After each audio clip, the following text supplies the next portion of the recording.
Happy New Year's Eve, everybody. Welcome back to LTL True Crime. And I'm so glad that everybody could join us here tonight. If you can't join us live, then obviously you can come back and watch the show after it posts, and you can kind of comment along as you go. I want to welcome in a special guest, someone that has been following Chelsea Grimm's case and actually was actively on the case and has gone back on his own searching in the last area of known where Chelsea was.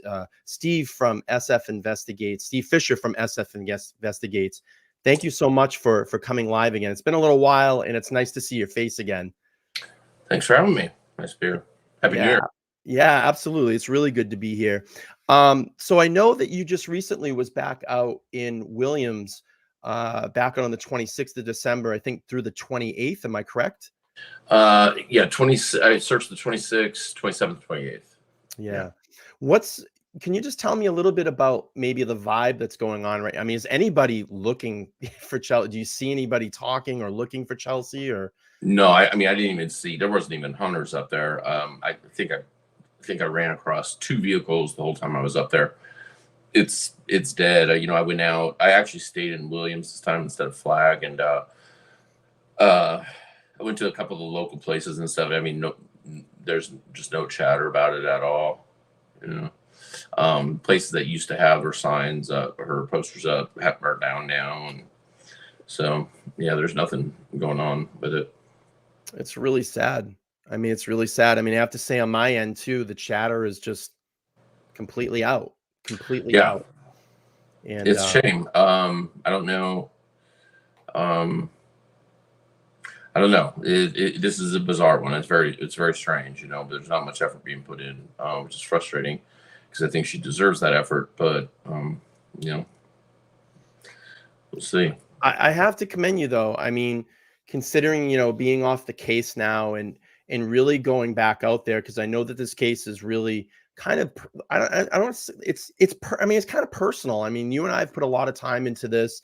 And I really have to commend you. I mean, to go out there and just search on your own, because I know that this one really eats at you. And, you and I haven't really communicated that much over the last couple of months, but I know every now and then we'll drop something in the chat and say, hey, have you heard anything? You seeing anything?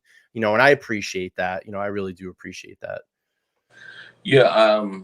Well, I originally went to the case before I'd even been hired. I spent 3 or 4 days there. Before they hired me just for they only hired me for a 4-day stint. And so, and I've gone back, I think this was my 3rd time since. So, somebody's got to search for it. Now, there are a handful of locals that are still very dedicated to it. They've left social media because of the bullying and stuff. And they're not going to keep anybody informed on what they're doing. But there are still a handful of people that, and there have, there's been a couple instances where, like interesting sites were found and things were found, and I've contacted the detective and they've sent search and rescue out there and they've dug a couple sites, but nothing's come of it. So, I mean, there is still some going on, not as much as there was before, though, not as often. But it's getting, I mean, it's cold out there. It was, 20 some odd degrees in the morning, and there is snow falling. It's not sticking, but so it's not ideal conditions. What's the elevation there, Steve? Do you know what the elevation is? If I remember right from my I think my on my body cam, it showed, I think 5,600 feet or something like that. Yeah. I could be wrong on that though, but I think it's right. It's around there. But the thing is that what happens is that dirt road, it just gets moisture just from the condensation in the air. Then that freezes at night, and then it unfreezes early in the morning, and it makes it muddy. And people drive on it and turns it up and makes it, so even if it doesn't rain, it's still like, if you go out early in the morning, it's okay because it's still ice over, so it's like hard. But so it's a little different, and there's just not as many people out there. Before there was a lot of elk hunters and stuff, and this time I didn't see a single camp set up this time. Yeah. Well, let's do this. I have a small presentation to kind of give Okay. everybody some updated information. If they haven't watched a couple of weeks ago, I did this, but we added a few things in, and then Steve has some of his drone mapping, what he's been actually doing out there when he's out in the locations. I'd love to pull that up, just show the intricate details that this mapping does, and maybe he can explain a little bit more of the process and the things that they're looking for when they do this. So let me just pull it up here. Just rewind back here. And again, Steve, I appreciate you doing this on New Year's Eve. I know you have plans. I No don't plan problem. on keeping you too long, but I It's appreciate only it. 5:30 here, so it's all Oh, right. okay, cool. All right. So again, I want to welcome Steve Fischer from SF Investigates. I appreciate that he did this for us. And it's so kind of him to come back and just give us some updates. Because again, he's been out there in the field, and what better to have someone that's been out looking for Chelsea to give us these updates. So basic timeline. I mean, I think everybody has a pretty basic overall timeline. I'm not going to go through this in intricate detail, but I'll leave it on the screen for a couple minutes if they want to know, how this all first started and where this all basically stopped, and then the investigation picked up from there. So we'll move into the next slide.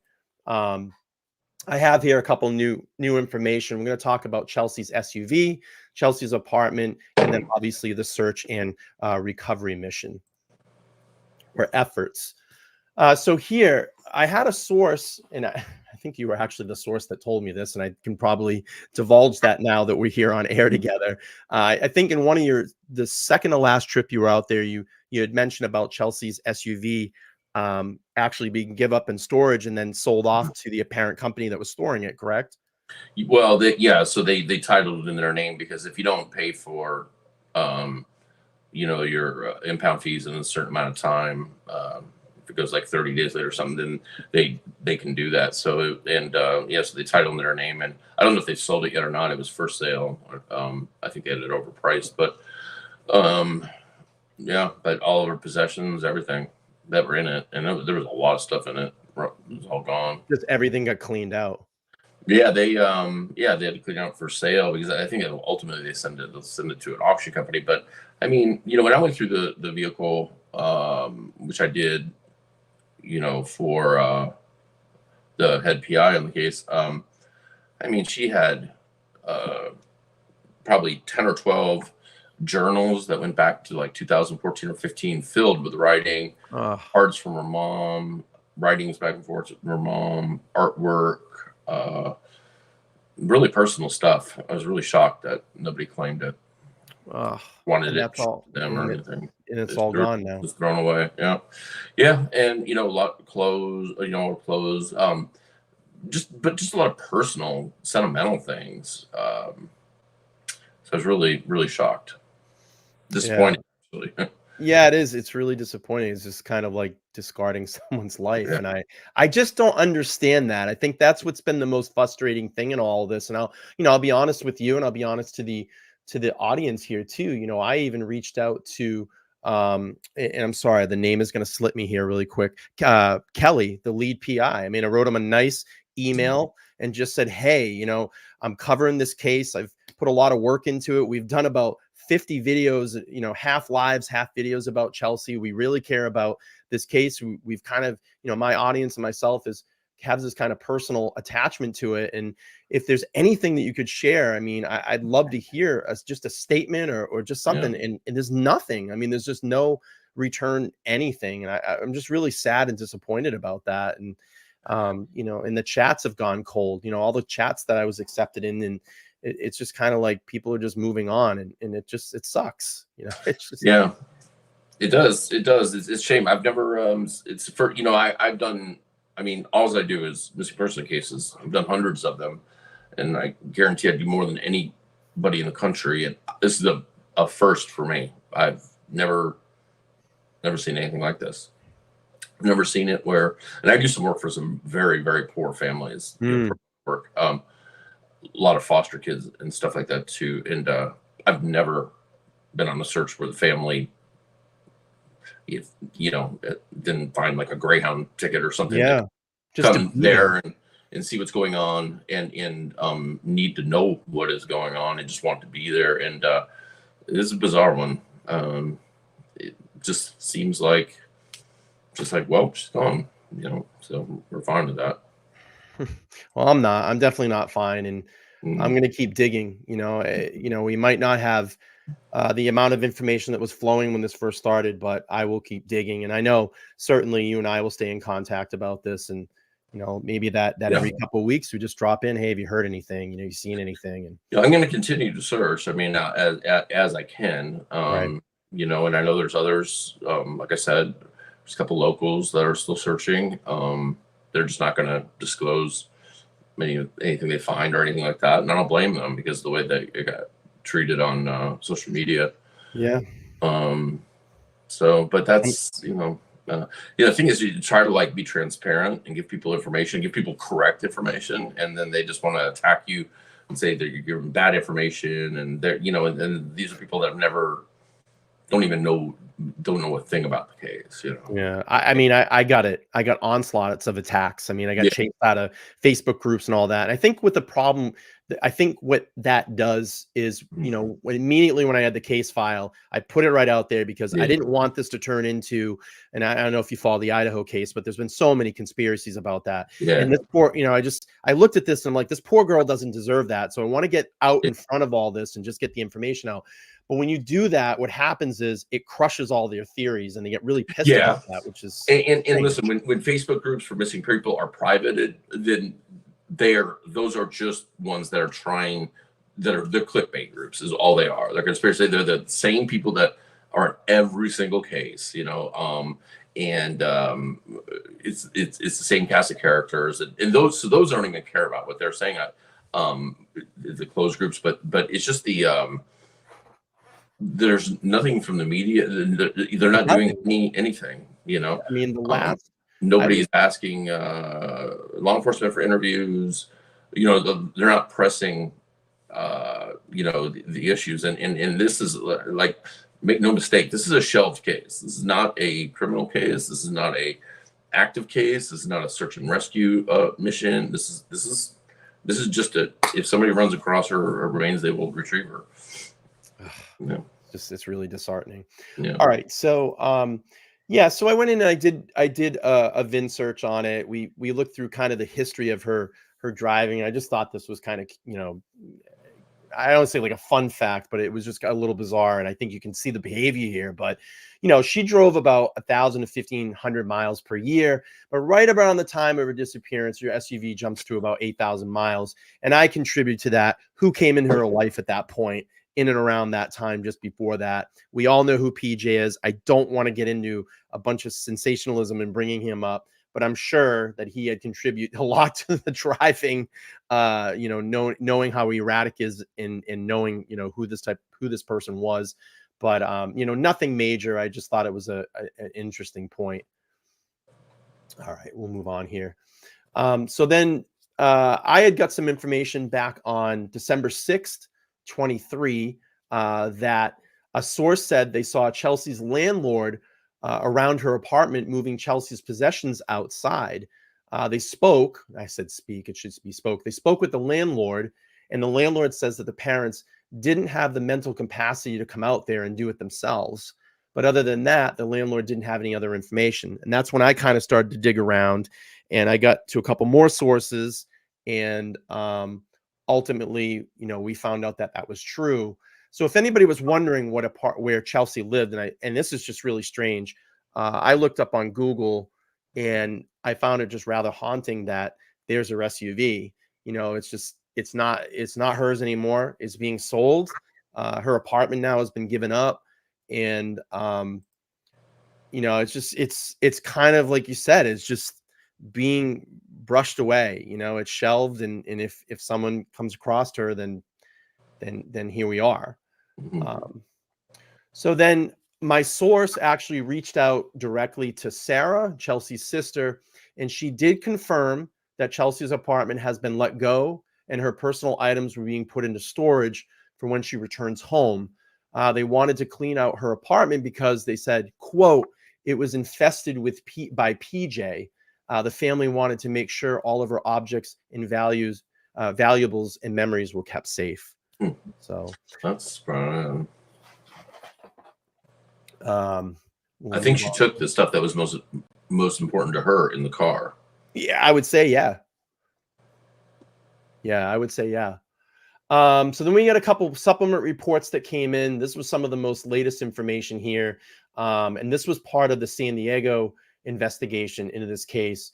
And we had one of the officers, Perry, talk about speaking with this Ryan. So he said, I approached a resident at 509 and spoke with Ryan.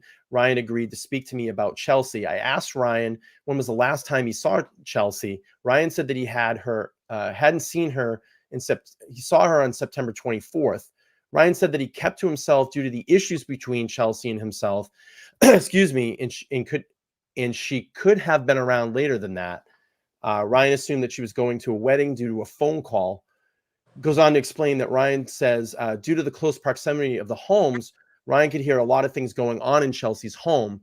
Ryan also said that she tried to get a restraining order on Ryan because she felt like he was looking in on her.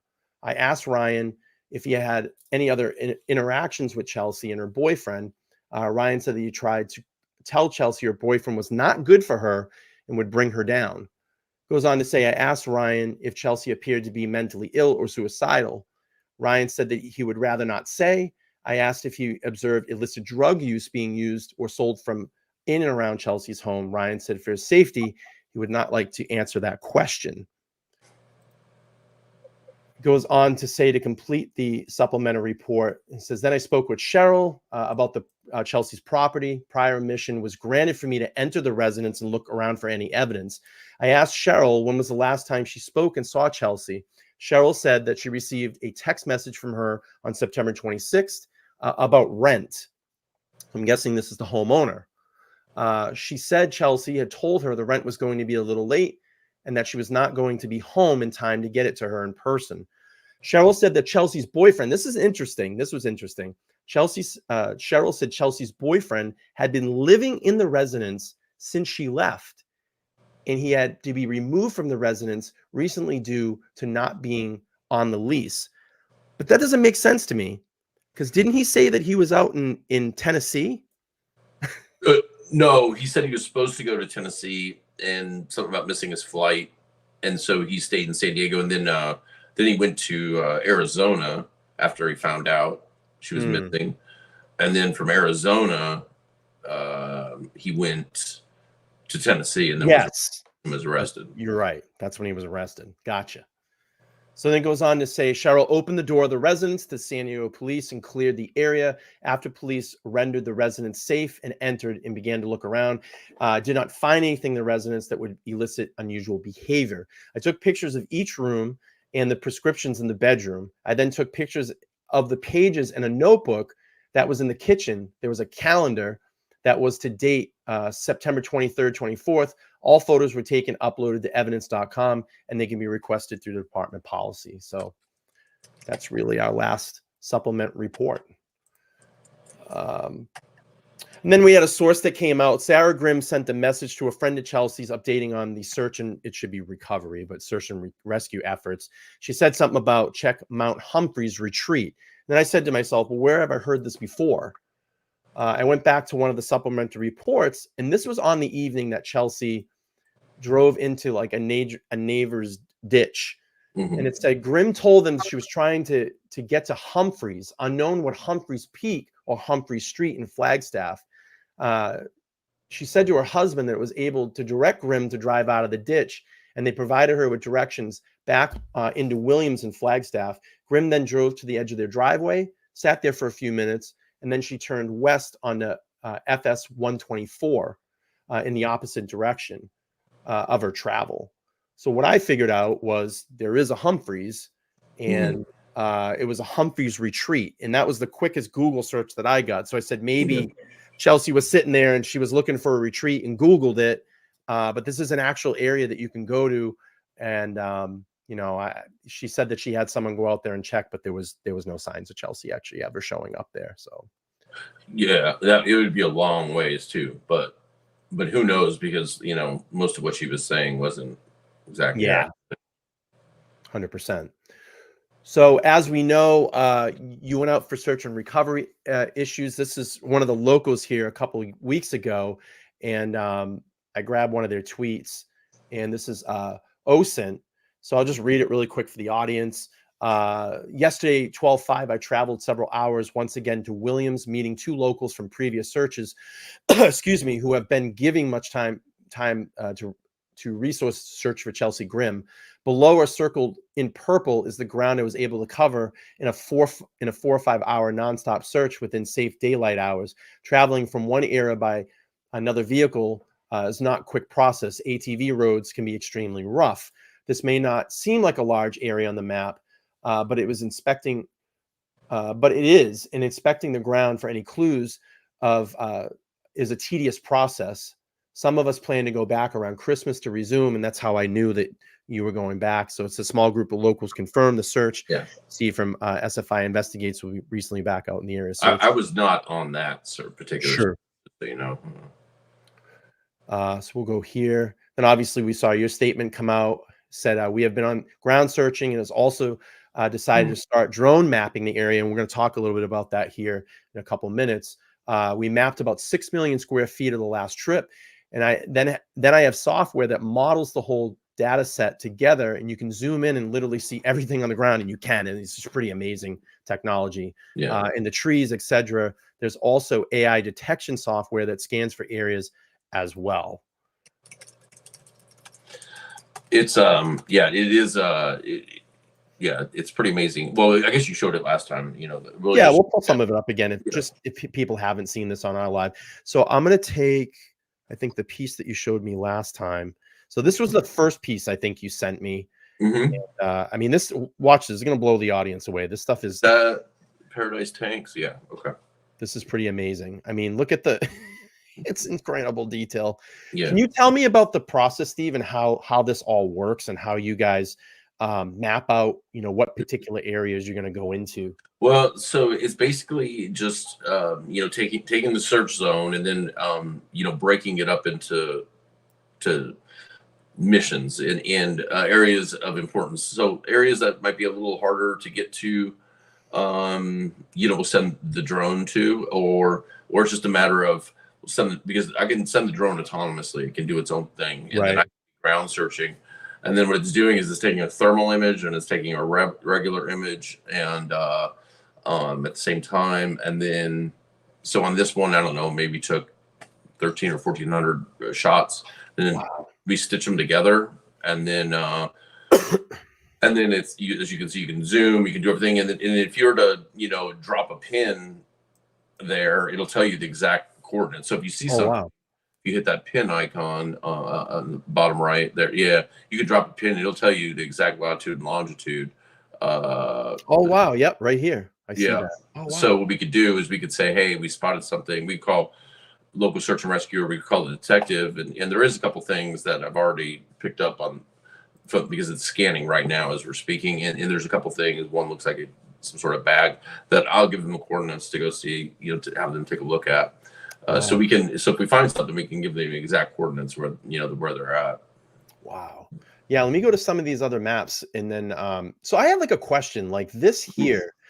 What was some of the things that I saw that were interesting? Like this here, is this roads that we're seeing here? Yeah, that's a road. So that's a Forest Service road, just like 6, but it's just 6 is like 6 and the 124 are the two that are pretty well maintained, I guess you could say, just because they're driven a lot. Right. And actually, there was a plowing truck out there this time, but this is I think this is 7 or this is the one that right where her car broke down. It would be going downhill, not going through the cattle guard, but going straight. And so it's a rougher road. And it goes down to Paradise Tanks, which is a tank, and that's where, if you saw in the reports, where they encountered the mountain lion was right there. Yeah. Did you guys get out to? I know a lot of conversation has been about the windmills. Did anybody go out and search those areas yet? So I did part of it this time.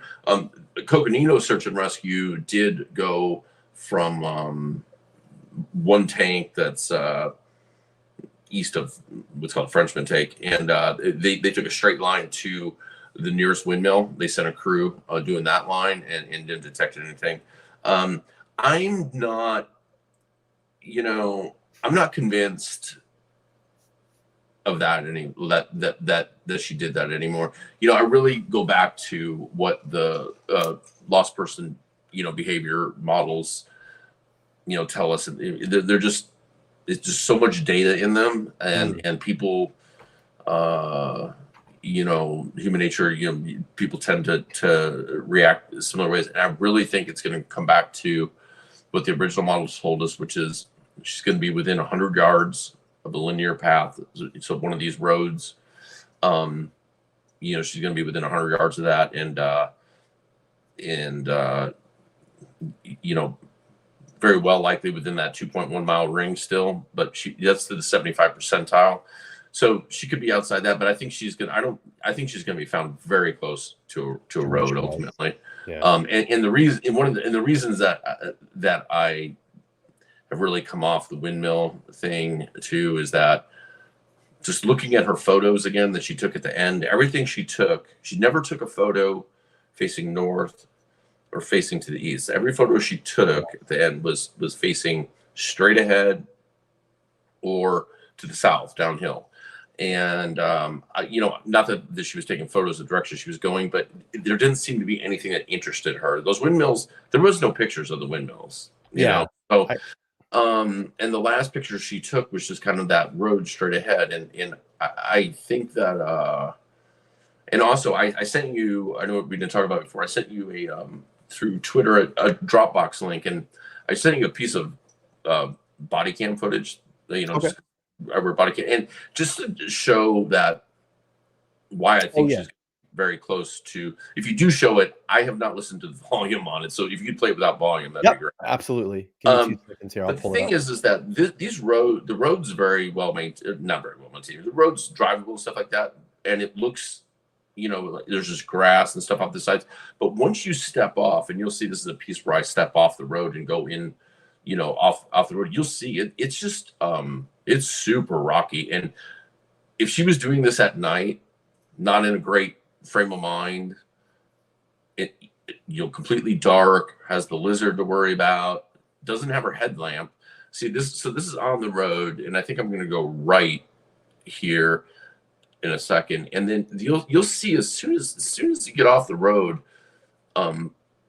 you can lose your bearings, your footing. I mean, to break a leg or an ankle, why it seems like and that's the thing too, is that you forward it just a little bit, because you'll see. Okay, so you'll still see as I start going through this. Like, if you look at the ground there, these rocks. I mean, we're constantly tripping and falling and stuff while we're out there in the daylight, and we're aware of it.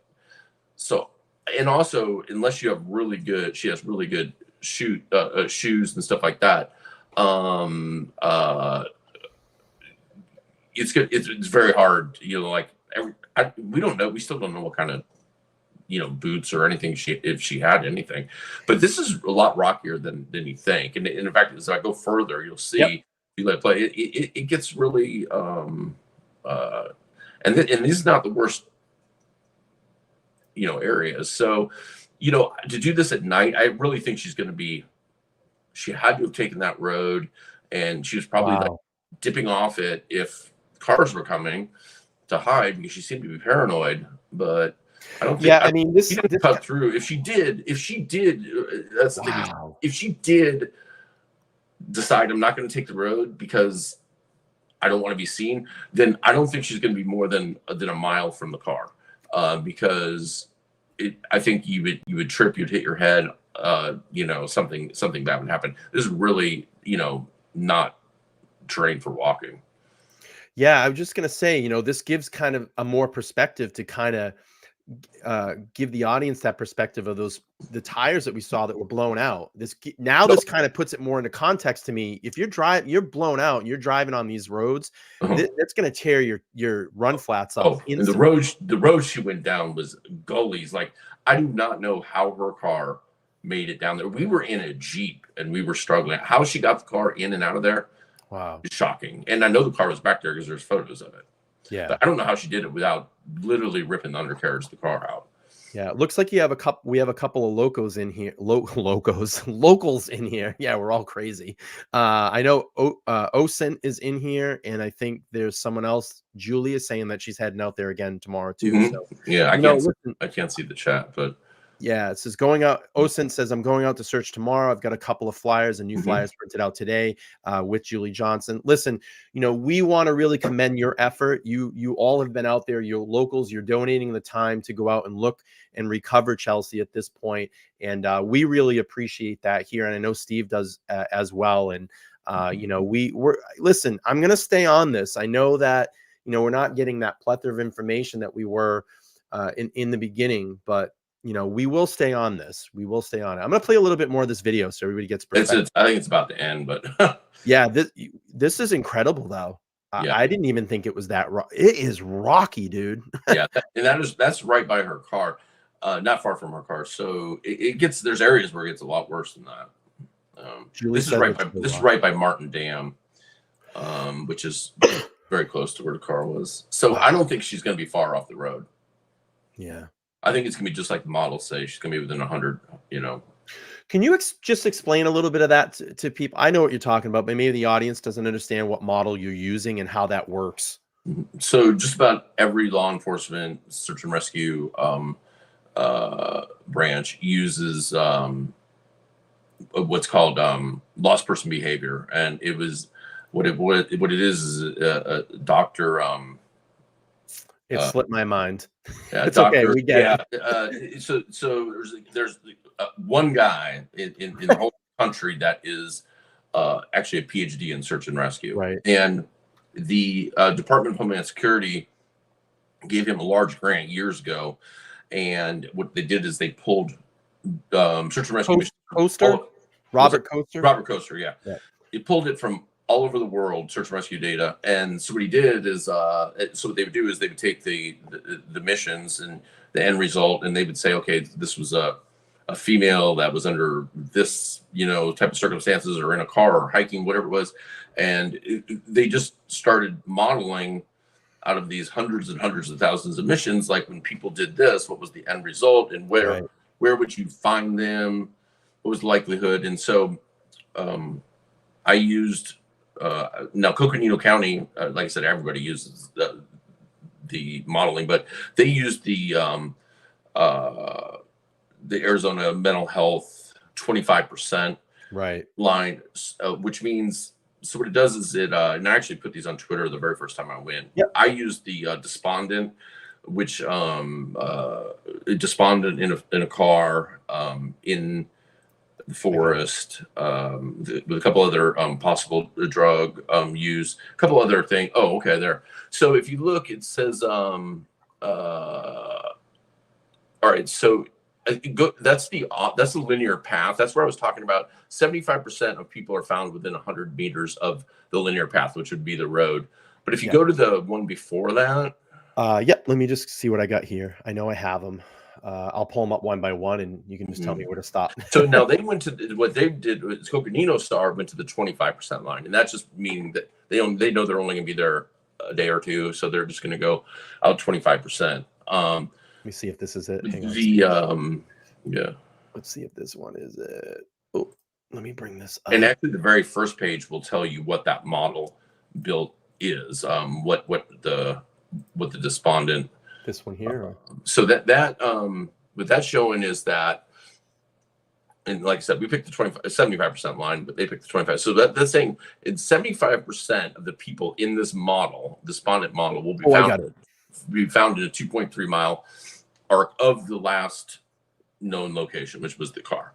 So 75%. So, but the 25%, which Coconino used, is 0.03 miles. So they kept it a very tight search, but covered it well. So we knew we didn't really have to cover that 0.3 miles.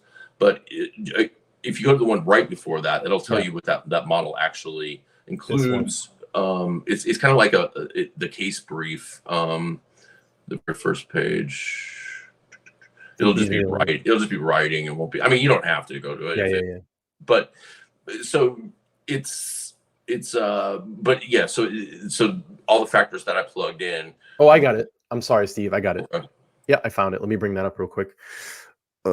Let's bring this up. Aha, this one here. Yeah, so that's a tactical brief on the what I put in there, which ended up being, you know, a despondent female and in a vehicle up in the forest, and then it'll give the description, you know, of what of all those hundreds of thousands of cases, and as we do missions, we submit it to them at the end so that it keeps being built in, you know, and this does include unaliving. But as I put a note on there, I discounted that out. So the parts that, you know, because we didn't believe that to be a motive, but that despondent model had to include that. So yeah. Said dependents most likely be found on a trail, path, or destination. In many cases, they simply walk out. Those seeking scenic or significant locations are willing to travel. Viewpoints are more common destinations. However, once they reach the location, they will be want to be just out of sight. No despondent subjects are truly lost. So I think that's a really important thing, and that's what we see in her case is she wasn't truly lost. She had an opportunity to get out. She had those people offer her help, and like it'll go on to say is they will hide from searchers, you know. Yeah. It says subjects often found in interface with two types of terrain. It is rare to find them in thick brush or briars. They really respond to searchers. Yeah. Yeah. Wow. Yeah, I just want to do this too. I have actually the body cam for the night. The officer went out there just to give everybody another perspective of what it looked like when they actually went up on when they found Chelsea's vehicle for the first time and responded out there. I released this quite a little bit back, but you know, it gives perspective to everybody. At night, I mean, there's no light pollution out there. It's pitch black. And there was a big storm that night. So big thunderstorm. So there was no light. Yeah. And you've been right at the spot, right? Exactly. Yeah, it's exactly at that spot. That's usually where we all meet. And you said it's very difficult to get down in this area because the road is so rocky. You can see it there. No. So what you're talking about is so where she was the night before, the day before, and the night before. Yeah. Then when leaving, she had to blow the tires out. Then this road, that's 6. The road she's on. Oh yeah. She's just out of gas and the tires are blown. But the road she went down before, which actually the drone mapping link that I sent you is the area kind of going back into that area. Yeah. Once you get about halfway back there, it gets incredibly rocky, and there's a couple gullies at the very end where her car was, and I just don't know how she got the car through it. Wow. Yeah, we'll watch a little bit more of this, and then I'll pull up those maps again really quick, just if people haven't seen this.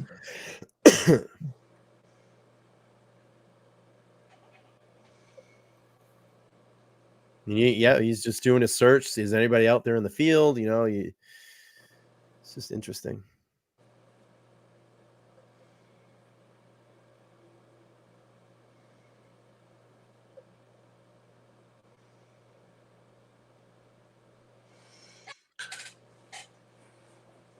See, I've not seen this. It's interesting because a lot of this stuff was when I inspected the car was on the ground, which search and rescue did tell us they tossed the car. They tossed the car. Yeah.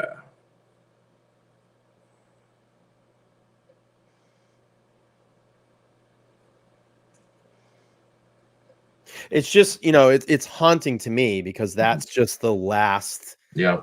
You know, I call it the safe spot. You know, that was the vehicle, and you know, once you leave that, it's kind of like where are you? And it's just shows her state of mind. I mean, she was sat in that spot for at least 6 hours. Yeah.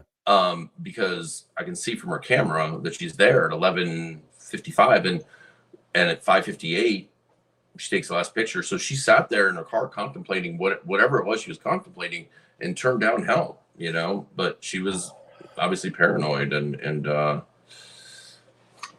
know, it's a shame. Yeah, we'll go back to the drone footage. If anybody's interested in watching that, I'll drop the link. I have all the body cam footage up on my channel. It'll link you all over there. I'll drop the link there if you want to check it out later, if you're new to this case or you just haven't got around to watching them. Let me bring up some of the mapping again, and Let's see. This is South Area Camp Road. It says Yeah, so this is the what do I call it? South of the Camp Road. So this is the road that she took when she got off 6. She took a right. This would be below where she ultimately ended up. She would take a right at that road that's kind of like at the top part, and that's how she got back to the camp that she went to, and so that road there. Yeah, so that's 6, and then she took a right there, and then she goes much further than what is on that mapping. I tried to upload you a map that had like 8 different areas of it, but it's still processing. Still processing, yeah. It's gonna take days. So this is just a section of it, but this is actually a section that really interests me, and I still have to go over it because I think this is an area of likelihood that she could have gone back towards this. Really? What makes you think that, Steve? Well, I just think that she, did she go for the question becomes, did she go forward, which is what the model will tell you that she kept going, or did she backtrack? If it was me, I would have backtracked because I knew I already took a very hard packed road in. It would be a long walk, but it'd be out. But there's something like I don't think we'll ever know like what exactly drew her to Forest Road 6, because the thing is that when you come in from Williams, you go through a golf course and you get on the 124, and there's a sign that says Ashfork, like 18 miles, and it says, I think the other one says US 40 20 miles, something like that. Well, you would keep going, normally you would just keep going, but you have to take this like right turn that's obscure, and it says like something tank 3 mile, Pilsner tank or something 3 miles. Yeah. For some reason she took a right there on this little obscure road and then went under this railroad tracks, and I don't know, at 10:30 at night, right, by that time it's 11 o'clock, you got to say, because she crashed into the gully at 10:30 at night. So 11 o'clock at night, what made her take a right off of 124? I don't know. To get onto a pretty obscure, Farm Road 6 and go under this train tracks, and how did she know that? What was guiding her there? I guess we'll just never know. But because the thing would have been to keep taking 124, but it's almost like she just was like, I want to just be off the road. Maybe, and it just happened to be, So we'll pull up this one. This is Martin's Dam. Oh, so that's an area west of Martin Dam that I mapped this time too. I actually mapped that whole area there, but that's just a chunk of it. But like, if as you can see, you can zoom in. I haven't even looked at this one, to be honest with you. But this looks like the kind of the rockiness that you were in that body cam footage. So that really is. Rocky. There's this, and then there's the dam, and then I was just on the other side of the dam. So I'm right in that area, just on the other side of it. Wow. When I'm walking in that stuff, closer to 6, because this is probably quarter or half mile. I mean, look at this. You can see like a cup or something. That I actually flagged that for the searchers that are going to be in the area, because that kind of looks like some sort of blue bag to me. So I'm surprised you can't see the tag, I guess. But so I did flag that in the coordinates because it looks like a maybe like a one of the thermal type of bags. Yeah. It's funny that I just skimmed across that and saw it. Yeah. I'm like, oh, look at that. You see things like stick out, you can get in close enough. So so incredible. The technology is amazing. Yeah, you'll see like fire pits and all kinds of stuff. Yeah, it's pretty amazing. That's interesting though, how I just kind of came across. I was like, oh, look at that. Yeah, that's. And to be honest with you, like, if you want to post those links, sure, people are welcome to go scan it for themselves and see if they can cross anything. You do have to download the viewing software from their site, but it's free.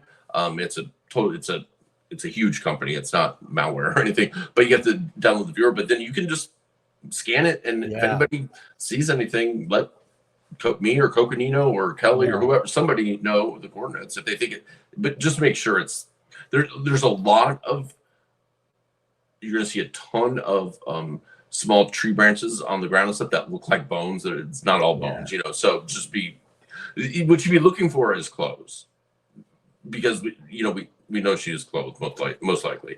Right. So Clothes, a bag, a backpack, any sign of things like yeah, that are going to stick yeah. out. Yeah. Mm-hmm. Yeah. So, what was I going to ask? So, do you know if Kelly is still even on this, I have or no idea. I haven't yeah, spoken to him since when I was done with my contract. I mean, I spoke to him like once, twice in the week after that, but that's it. I have no idea if anybody's on it or not. it's just so frustrating. I know search and rescue is not on it. I know I know that law enforcement's not working it as an active case, but it's certainly not a criminal investigation like PJ I heard was saying, because I was getting screenshots from people, even though I'm not in the groups. It's not a criminal investigation.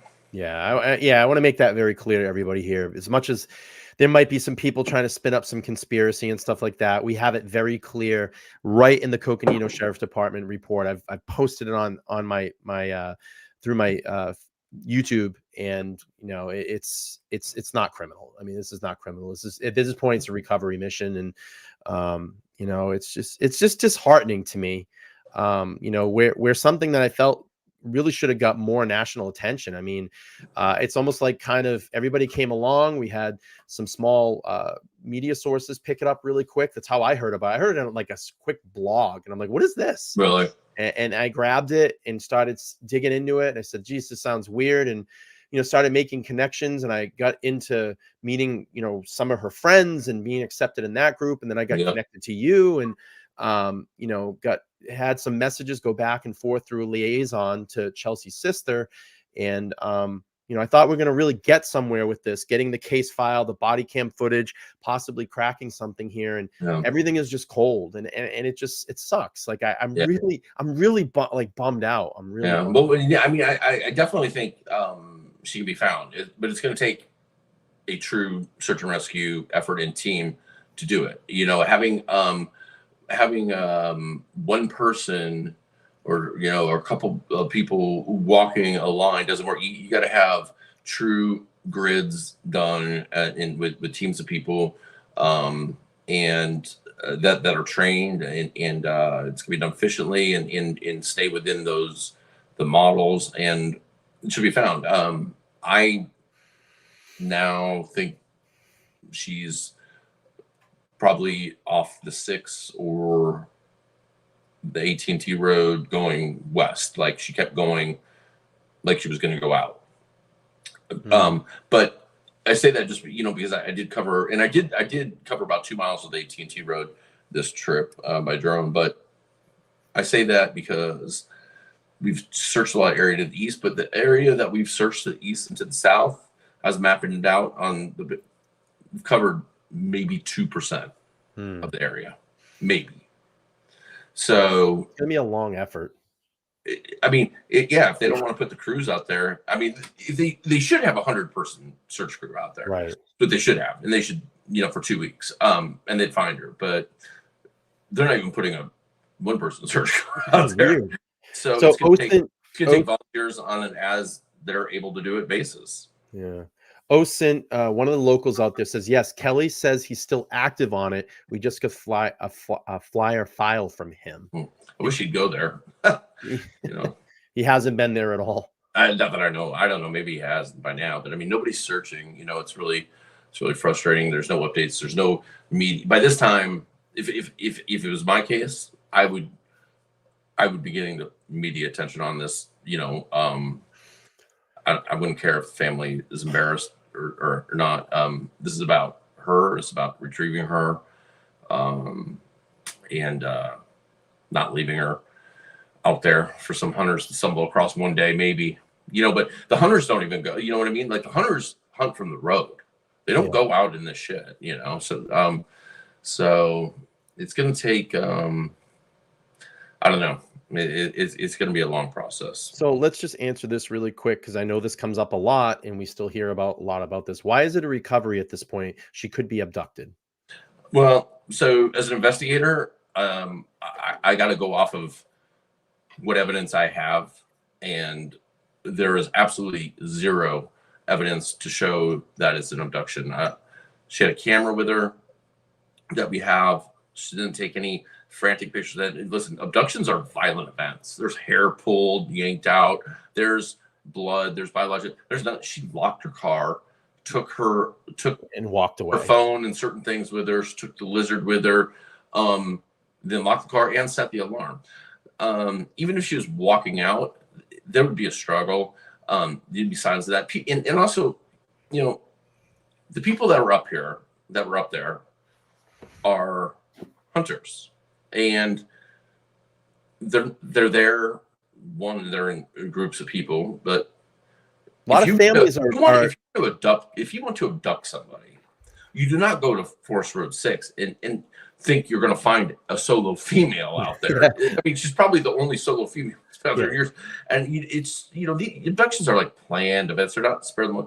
And these hunters didn't, you know, it's just as an investigator, like, sure, you can speculate about that, but there's not one piece of evidence that shows that's what happened.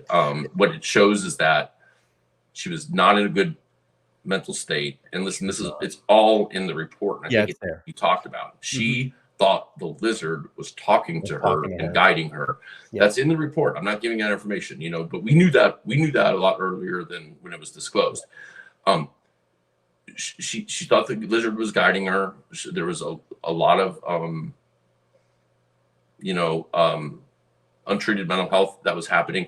There was a lot of drugs involved as well too. That's in the report. Drugs. It's there. She was paranoid. Heavy drugs. Scared of men at this point. So when these hunters and stuff approached her and asked her for help, I think that she declined it because she thought it was less of a risk for her to like try and walk out. I think she waited till it got dark because we know she was there in the car for about 6 hours. Took the last picture right at dusk. I think in the dark she tried to hike out. I think she probably got turned around, hiked the wrong way, and by morning she was very far out or tripped and fell and is somewhere not far off the road, but still off a road. But she could have taken one going the wrong direction because it was that night, and we just haven't gone down that road yet. There's a lot of we know that she's willing to go down an ATV path because she did it. So all those have got to be checked, all those little finger roads and stuff, and it's going to take a long time with only a couple of volunteers. Real quick, and I just want to fill someone in this information to let everybody know they did DNA swabs inside the car. Yeah, so there's been DNA swabs done. They've swabbed all the touch areas in the car. That's all in the report. I know people are asking about what kind of drugs. Well, it's in the report. There were fentanyl test strips that were found inside the car. It's and out she had there. them in virtually every bag. Yeah, they were in her camera bag. They were in her purse. They were in everything. But it's all. I'm not saying that. I don't think at this point, I mean, I don't think it's shameful to talk about it. I think it's again, it comes back to lost person behavior. We plug that in. Ecstasy, one of the drugs she was using. Right. We plug that in because people react differently and stuff. And at this point, if they're going to leave it up to the volunteers to find, then give the volunteers the information. Is the way I look at it. I could understand earlier, or it could be more sensitive if they had, professional crews out there, but they don't. Yeah. So it's like once there's a missing persons report filed and it's broadcast by law enforcement, it's a public plea for help. Mm-hmm. So have at it. Yeah, and I'm gonna tell you, they're printing these reports like money. They're handing them out. I mean, everybody's inquiring about them. Yeah. So I'm not the only one. I mean, there's tons of people that have them. Everybody knows Chelsea's life. Everybody knows the relationship and the conversations between her and her parents. So that's not any thing. And personally, I think that what I think is she continued her trip out to California. She was leaving California out to Connecticut. She got out to Williams. I think that she had obviously we know about her very pressing boyfriend in her life. I think there was some heavy drug use. I think that she was a little bit or just a lot in some mental state, and probably got to an area in and got really down when she was out there. You Yeah. can see in the report, she tried to reach out to her mom and said, can you get me some money? Let's go to, I want to get cleaned up. I want to go retreat. She was refused that. Her parents told her to continue to Connecticut. And I think she got to an area where it just got so low. She got out in that forest, blew out her tires, and you're like, what am I going to fucking do now? Yeah. And before that, and it was kind of like a perfect storm of events. And before that, when she told mom she wanted to go back to Sierra Tucson, which, listen, I get it. It's like $2,000 a night. I get why. No, I don't think they should have said continue to Connecticut, but listen, I'll give them the benefit. Right. But she got pissed and she blocked everybody. Yep. In her phone. And then, the AT&T report showed that the phone stopped pinging on, I think it's Highway 93. It goes through Wickenburg and Wickiup, which is a random way to go, but that's where it stopped pinging. And if you go back and watch the surveillance that I provided from the motel, when the guy asks her phone number, she starts to give it. She's like 20, and then she goes, "Well, it doesn't matter. I threw the SIM card out anyway." Right. So that proves that. I mean, that, and we knew from AT&T the phone stopped pinging there on 93. So that's right where she threw it out, right before Wickenburg. Yeah. She just threw. So now she has this event happen, and now she's got a phone with no SIM card.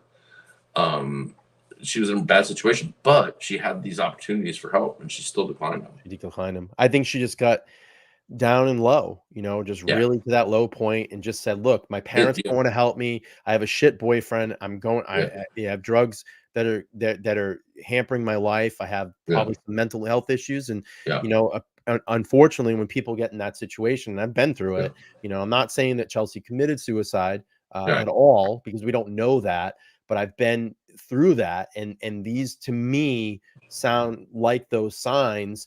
And maybe she just got to a desperate point and said, fuck it, I'm just going to walk out. I don't want anybody's help. No one's going to help me. I'm going to walk out of here. And unfortunately, something bad happened. I'm not 100. I'm not an expert on suicide. No, and I the unaliving part, like, I'm not quite there yet, but I'm a lot closer than I used to be. And but her mental health was, listen, and I won't just disclose any more of them, but I mean, I have all her photos that she took while she was there. She was taking, she first of all, like, she never went in the cemetery once. She never took any pictures of any lost or fallen soldier things in her hell. But what she did do is she built some really strange things out there in the forest and photographed them, and also outside the cemetery. And that is why somebody called in like a suspicious I think it was person. Like a distressed she had built these things on the hood of her car, right, that were truly bizarre, and she photographed them. And so, and I don't know, that mindset would just show that. I mean, mental health is something we just really, really got to address more in this country. 98% of the cases I deal with are mental health associated to it, and it's like it's this taboo for some reason, and I don't get it. It's got to be more open and talked about, because shit like this happens. And it shouldn't have, but she's despondent, and this, listen, what she was doing made sense to her. I guarantee it was making sense to her. But unfortunately, it just it appears that it came to a horrible ending. I would love to be 100% wrong on this, and she's off partying with somebody, but I don't think that's the case. Yeah, and again, I think we had, like you said, I think earlier when you were, on the investigation, you would get to a point and you'd be like, oh shit, like I think I have a good lead, and you'd start going, and then it would just literally 180 the whole thing. And you're like, I'll tell you, there is still one that just drives me nuts to this day. Which the restaurant? No. In fact, it's people that Julie know, came forward and saw her off the 124 road, saw the car. They gave me, I had a conference call with the husband and wife, and you put them right there in that location. I was like, Yeah. he gave me an exact spot. And then I went there the next day and I sent him a photo. I'm like, is this it? And he's like, no, it's about 100 yards more. And I went there. And then when I got the camera, the photos were the exact spot. Wow. Exact spot. But they claimed that there was a Hindu guy in the driver's seat of the car. But so there's absolutely zero evidence that in any of the photos, I mean, we've looked for any shadows or reflections or another person casting a bit of a shadow. There's always stuff in the passenger side, like there couldn't be a passenger there. And then we find out weeks later that at 10:30 at night, she crashes into the ditch in these people's front yard, and she doesn't have anybody with her there. So what, and this is 6:30 the next morning. So she meets a guy out in the random open, it just doesn't, but I don't know how they all saw this person. They're so right about the location, but I can't, and I'm not saying that they're wrong about the Sure. as investigators, like there's just zero. I mean, I've analyzed, I've inverted things, I've played with different software to manipulate shadows. There's just nothing that shows anything. You were in her side of her car too. I mean, you went through her car, so it didn't really seem like there was anybody with her. Yeah. And like you said, they DNA swabbed it and everything. Yeah. And they said he was in the driver's seat, so he would have touched. He would have touched the steering wheel, and we would have saw DNA. Yeah. So. Yeah. Yep. Yeah. It's just very interesting. So, yeah, what we'll do here is I'm just going to flash up a photo again. Chelsea's still missing at this point. It's just such a sad situation, and I wish we had a lot more. I want to appreciate Steve for giving me this time. I know it's New Year's Eve, and I know he's going to go on to doing plans, and I know him and I will stay in touch and keep touching on this. Unfortunately, we just don't have a lot of information right now, and I appreciate the information that Steve gave today, but I want to just get out the case number and the Coconino Sheriff's Department number. So the case number is S2303352. And if you have any information, any tip that might sound stupid or anything, please call into the Coconino Sheriff's Department at 928-774-4523. And we also have Kelly Townsend's number. He is now the active lead PI on the case. We have his number, but I would just encourage to call Coconino, but I'll leave Kelly's number as well, 480-253-7373. Steve, you're a rock star, dude. I appreciate it. I appreciate all the efforts afterwards to really taking time and going out there. It's a case that just bothers me, and I know it bothers you, and I just hope that we have the opportunity to bring Chelsea home someday, because she deserves that. And I think you feel, I think you feel the same way as. Oh yeah. I mean, absolutely. That's why we're going out there. I mean, and I hope they have luck tomorrow. The group that's going out tomorrow. She needs to be found, and listen, it's not just every case that I get involved with.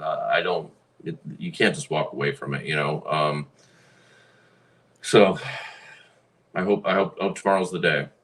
Yeah. If please, any of the local searchers, if you're in the room here, reach out to us via Twitter. Give Steve an update. If there's anything, please, so we can pass it on to me and I can let our audience know. And, it sucks. It really sucks. Yeah. And it crushes me still every day. I get up and I'm just like, this bothers me. And there's nothing, I can't believe, Steve, there's nothing. I mean, there's just not even any, we haven't even found a piece of her things that she took with her if she hiked out. There's just nothing, you know what I mean? Like, to even give us a direction. At least we know, okay, this is we're going the right direction, she dropped something or whatever. There's just nothing. We found nothing. Yeah. Well, I hope that we can have you back sometime. Please keep in touch, and thank you so much for doing this. I know it's New Year's Eve. You got plans, and I know my audience really appreciates it. And what we do before we end any Chelsea stream, and I want to see it in the chat, let's throw some yellow hearts in there. That's been kind of the thing for Chelsea. I got one up the top of the screen tonight, but I'd love to see the chat do that as we play the outro. Again, this is Steve from SF Investigates. You can find him on Twitter at SF_investigates.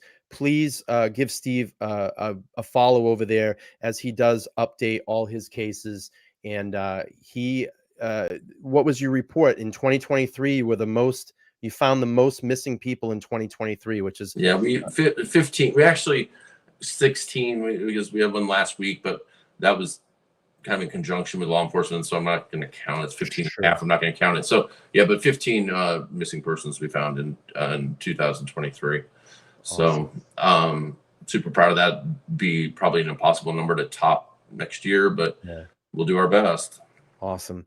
Thank you, Steve. I wish there's more people like you in the world, and I truly admire what you're doing, and I hope that someday I'm able to get into this type of work, because I have a passion for it, and I love hearing the way that you go through these investigations, and you recover, or you find these missing people, and you're an angel to the world. I'm telling you, you're an angel to these families in the world, and we really appreciate it. Thank you. I appreciate that. Absolutely. And I wish everybody a happy New Year. Yeah, absolutely. Happy New Year, everybody. I'm going to let Steve get out of here. I'm going to go. I'm going to take a little bit of a rest, but I will be back here at 11 o'clock tonight. We'll ring in the new year together. I hope everybody, if you don't watch the stream later on, just check out the replay. If not, we'll see you next time. All right, Steve, thank you so much. Thanks. All right. Take care. Bye-bye. Yeah, thank you so much. Awesome stuff. I'm so glad that Steve could give us that time again. Thank you, Steve. I appreciate the update. And I will be back. I'm going to take a little bit of a break here. I might fire up a little bit earlier, but if you want to just hang out, it's going to be a very casual stream tonight. We'll pull up the ball. We'll ring in the new year. Maybe we can reflect on some of the cases that we talked about this year. Very casual. If you're going to be in, come back here, LTL Live. I might start up a little bit early, maybe 10:30. We'll ring in the new year and watch the ball drop together. And I hope everybody can be here. But thank you for the support. If anybody's watching this on replay and you have any information, please reach out to Coconino Sheriff Department. I would really, really appreciate it. All right. Thank you, guys. I'll see you in about an hour or so. I'm going to fire up at 10:30. So I'll see you at 10:30. Let me get a little break here and I'll be back. Everybody have a wonderful new year if you don't catch the live stream here in about an hour. Bye, guys and girls. Take care.